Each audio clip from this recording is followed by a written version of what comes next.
যুক্তরাষ্ট্রের president Joe Biden এবং নির্বাচনে তার রিপাবলিকান প্রতিদ্বন্দ্বী ডোনাল্ড ট্রাম্প প্রেসিডেন্ট নির্বাচন সামনে রেখে আগামী ২৭ জুন প্রথম দফায় বিতর্কে অংশ নিতে রাজি হয়েছেন। কিন্তু এই বিতর্কের আগে মার্কিন প্রেসিডেন্ট জো বাইডেন মাদক নিচ্ছেন কিনা তা পরীক্ষার দাবি করেছেন ট্রাম্প। ১৭ মে মিনেসোটায় দলীয় এক অনুষ্ঠানে ট্রাম্প তার বক্তব্যে দাবি করেছেন।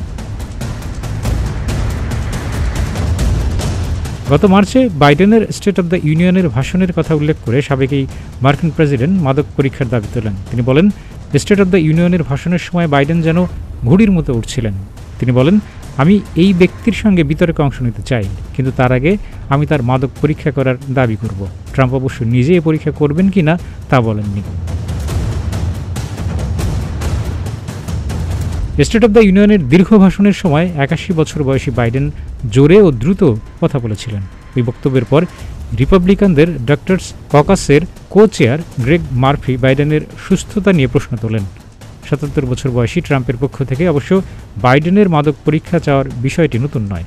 এর আগে ২০২০ সালে ট্রাম্পের পক্ষ থেকে অভিযোগ তুলে বলা হয়, ডেমোক্র্যাটদের দলীয় নির্বাচনের সময় বাইডেনের আচরণ স্বাভাবিক ছিল না। তিনি বাইডেনের সঙ্গে বিতর্কের আগে তাই তার মাদক পরীক্ষা করার দাবি করেছিলেন।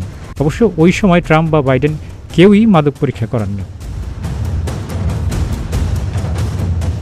৫ নভেম্বর অনুষ্ঠিত হতে যাওয়া মার্কিন প্রেসিডেন্ট নির্বাচন সামনে রেখে ২৭ জুন এবং ১০ সেপ্টেম্বরের দুই বিতর্ক অত্যন্ত উত্তেজনাকর মুহূর্ত হয়ে উঠবে বলে মনে করা হচ্ছে।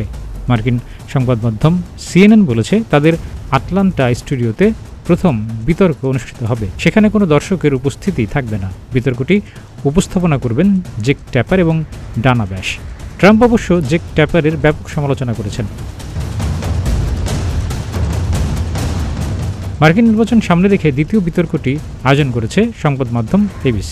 আগামী ১০ সেপ্টেম্বর এই বিতর্ক অনুষ্ঠিত হবে। বিতর্কে অংশ নেওয়ার জন্য ডেমোক্রেটিক পার্টির প্রার্থী জো বাইডেন এবং রিপাবলিকান পার্টির প্রার্থী ডোনাল্ড ট্রাম্পকে আমন্ত্রণ জানানো হয়েছে। দুই প্রার্থী সেই আমন্ত্রণ গ্রহণ করেছেন। ডেস্ক রিপোর্ট, প্রতিদিনের বাংলাদেশ।